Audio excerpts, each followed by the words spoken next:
তিনটা জিনিস কারো কাছে বলবেন না, জিহাদ, জাহাব আর মাযহাব। আমি আমার এক হুজুরের কাছে, আমার এক উস্তাদের কাছে পড়তাম। তিনি তেহরান ইউনিভার্সিটির লেকচারার ছিলেন। আমার উস্তাদ ছিলেন, বুখারী শরীফ পড়েছি হুজুরের কাছে। হুজুর একদিন বললেন, বেটারে সারা জীবন পথ চলবি, তিনটা জিনিস মনে রাখবি। এক নাম্বার জিহাদ, জাহাব, মাযহাব। তিনটা জিনিস কারো কাছে কোনোদিন বলবা না। আমি বললাম, হুজুর বলেন। এক নাম্বার জিহাদ, তুমি কোথায় যাচ্ছ, তোমার গন্তব্যস্থল থেকে তুমি কারো কাছে বলবা না, কারণ পথে তোমার শত্রু থাকতে পারে।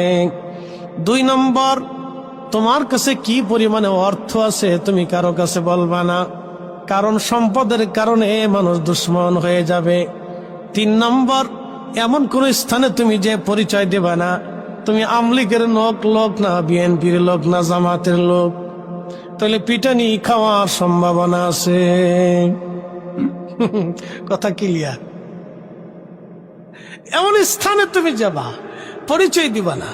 উনি বলতেন, আমি তেহরান ইউনিভার্সিটিতে বহু বছর অধ্যাপনা করেছি। আমি যে সুন্নি শিয়ারা জানত না।